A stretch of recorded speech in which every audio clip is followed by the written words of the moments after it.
Hey guys, it's Connie here. Welcome back to my channel.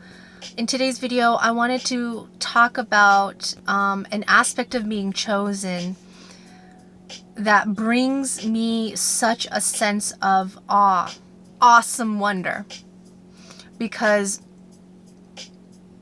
as chosen ones, you have been handpicked by Jesus to be his disciple. In John 15:16, Jesus says, "You did not choose me, but I chose you." So you, as a disciple of Christ, you are not just a follower of Christ. Now we know in the Bible, as Jesus was going around doing his teachings and doing his miracles and healings and stuff like that, there was crowds of people that were following him. He at some point was feeding a crowd of 3,000 and then a crowd of 5,000, and all of these people came and they were essentially following him around until he actually sat down finally and started the teaching. Okay, so a follower of Christ is going to be different from a disciple of Christ, because the follower will resonate with Jesus' teachings. They will agree that they are true. They will see Jesus as anointed, okay? And there's nothing wrong with being a follower of Christ, okay? There's lots of followers of Christ, and these are the people that agree and resonate with his teachings, but they're not exactly walking super close with him. Okay, those who are walking super close with him, they must be chosen by Jesus Christ himself. These are the people that are hand-picked by God. Okay, so disciples are the chosen within the chosen. They're the chosen among the chosen. There's a lot of people that are chosen. You're chosen by God if you believe that Jesus is your Lord and your Savior. You're putting your faith and your trust in Jesus Christ for your salvation. Okay, that means that God has picked you. He has picked you to be a believer, to be with him. So he's picked you. You're chosen. But the disciples, okay, are chosen among the chosen for a special task. They are the ones that are going to walk really close with Jesus, because they're learning of him, because they're going to do the work. They're going to continue the work of waking people up, of inspiring people, of waking people up to the light that's within them. Okay, if they're sleeping, okay, they have that task of waking people up. It's a job that, it's a high calling, because it has to do with transforming somebody spiritually. Okay, and we're gonna essentially carry on the legacy of Jesus' work. Okay, to give people the gospel. Okay, to expose people of their sin and their darkness. And there's a cost to being a disciple. There is a cost to it, you guys. Okay? And we see that in Matthew. Matthew chapter 8. Matthew chapter 8, starting in verse 16. Now, when Jesus saw a crowd around him, he gave orders to go over to the other side. And a scribe came up and said to him, "Teacher, I will follow you wherever you go." And Jesus said to him, "Foxes have holes, and birds of the air have nests, but the Son of Man has nowhere to lay his head." Okay? Now, this is an interesting passage to me, because it differs so much from when Jesus was calling each of his disciples. Here is a person that has been following Jesus around saying, "Hey, Jesus, I will follow you. I will follow you wherever you go." And Jesus' immediate reaction to this person was not, "Okay, yeah, sure, come on, follow me, the more the merrier, welcome to the group." He wasn't like that with this person. He pointed out Foxes have holes and birds have nests. Birds of the air have nests, but the Son of Man has nowhere to lay his head. That's saying, if you're going to follow me, you can't have things of the material world that's going to hold you down. My mission is so big that I can't have distractions. I can't have worldly things holding me down.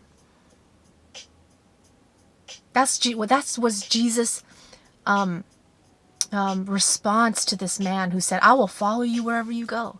Jesus' first response wasn't like, oh yeah, sure, come on and join the group. It wasn't that. Jesus was saying, do you know that there's a cost? And, Jesus as God, he knows all. So he probably knew that this man, he probably had a mortgage on his house. I don't know if they had mortgages back then, but you know what I mean? Like, he had probably had a lot of responsibility. And so when Jesus approached Peter, it was a different story. Peter, was somebody that was working that 9-to-5 job as a fisherman. But Jesus knew him. Jesus knew that Peter would drop everything to follow Jesus, see? And so that's why he said, put down that net, you're going to become a fisher of men. Follow me, and I will make you a fisher of men. Fisher of men meaning, I'm going to train you, I'm going to take you on, I'm going to mentor you so that you're going to do the work that I'm doing. That is showing people their sin, that they need to repent, that they need God. And the way to salvation, the way to heaven is through Jesus Christ. That was going to be the message. That was going to be the job. And you can't have anything holding you back. Okay? Not only that, the disciple is going to go through much suffering. And the follower doesn't. The disciple is going to have the blessing of God because he's going to be in the presence of Jesus, who is everything. Okay? But there's going to be a lot of suffering. There's going to be a lot of trials. There's going to be a lot of tribulation. It's not going to be a normal life. And that's exactly what happened in the New Testament. We see Peter, we see Paul. They had to go to prison. They were beaten.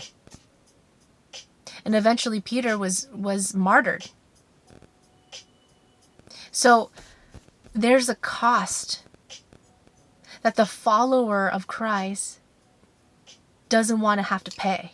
They don't want to suffer. They want the blessing of God. They want all the benefits that come with being called a Christian, but they don't want to suffer. See, that's why they're not a disciple. They weren't handpicked the way you are, chosen one. You have the honor and the privilege of going through suffering. You have the honor and the privilege of going through the same life that Jesus went through. It might look a little bit different, but there's going to be trial, there's going to be suffering. But you're blessed. You're blessed. See, that's the difference between a disciple and a follower. The disciple is going to walk with Jesus. He's going to learn from Jesus in an intimate, specific way.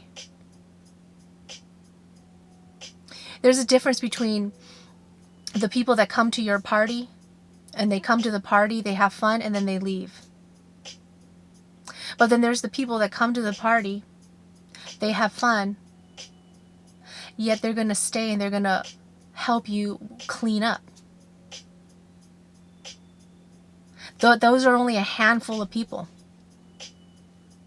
And those are the disciples. They stay after Jesus feeds all the crowds and stuff like that. They're going to stay, they're going to clean up, and they're going to be with Jesus again. They might even go and sleep in the same room as Jesus. They're going to have, and on the way back, they're going to have those intimate conversations with Jesus.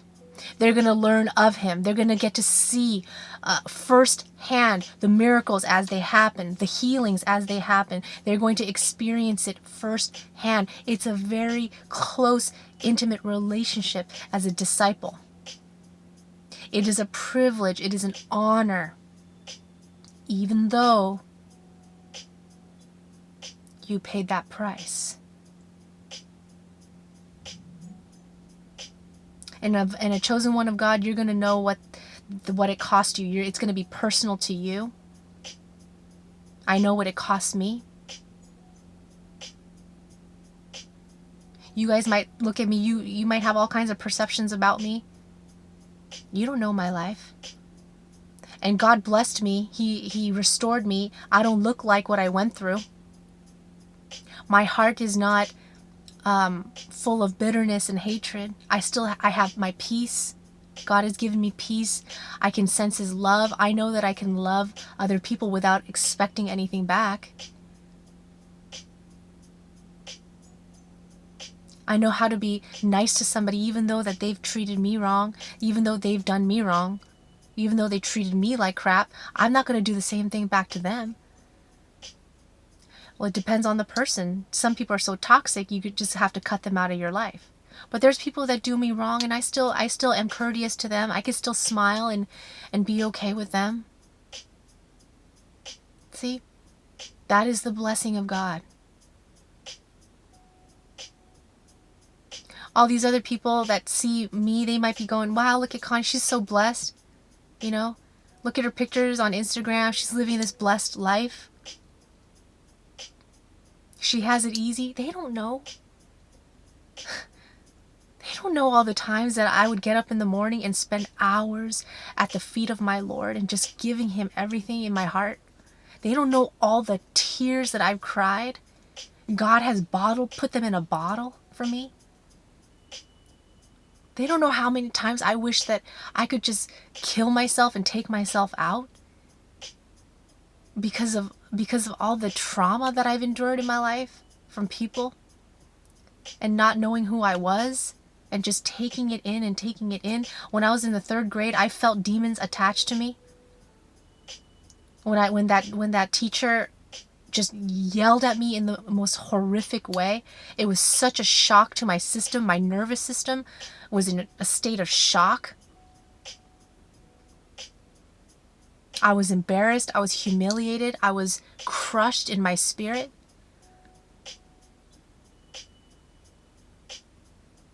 And that was a doorway for the demons. I felt the demons attaching onto me, right on the top of my head. I came back to my chair. I was stunned. And like I just felt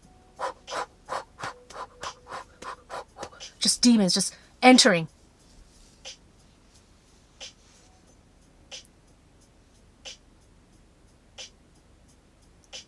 You don't know what it's like to have that feeling of demons entering your body, you guys.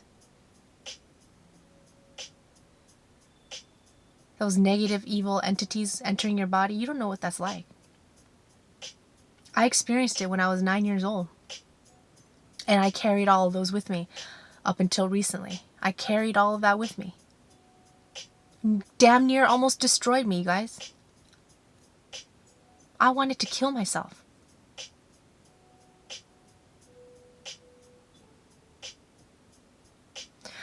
There's a cost to being a disciple, a chosen one of God.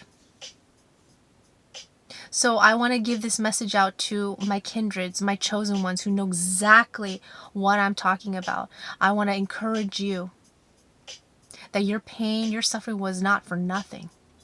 It was molding you. It was building your character. It's making you be the person that God has made you to be. Resilient, a warrior, bold as the lion. That's who you're meant to be. And all of those things that you went through, that's what it was for. So you're not just a follower. You're a disciple. You're chosen. You're handpicked by God himself, by Jesus himself. He said, you did not choose me, but I chose you. You got to remember that it is a privilege and an honor to be chosen. to be handpicked for a specific task. Okay? I want to just encourage you today. I just want to encourage you. What an honor it is to be called disciple, chosen. I love you guys. I'll catch you in the next one. Bye.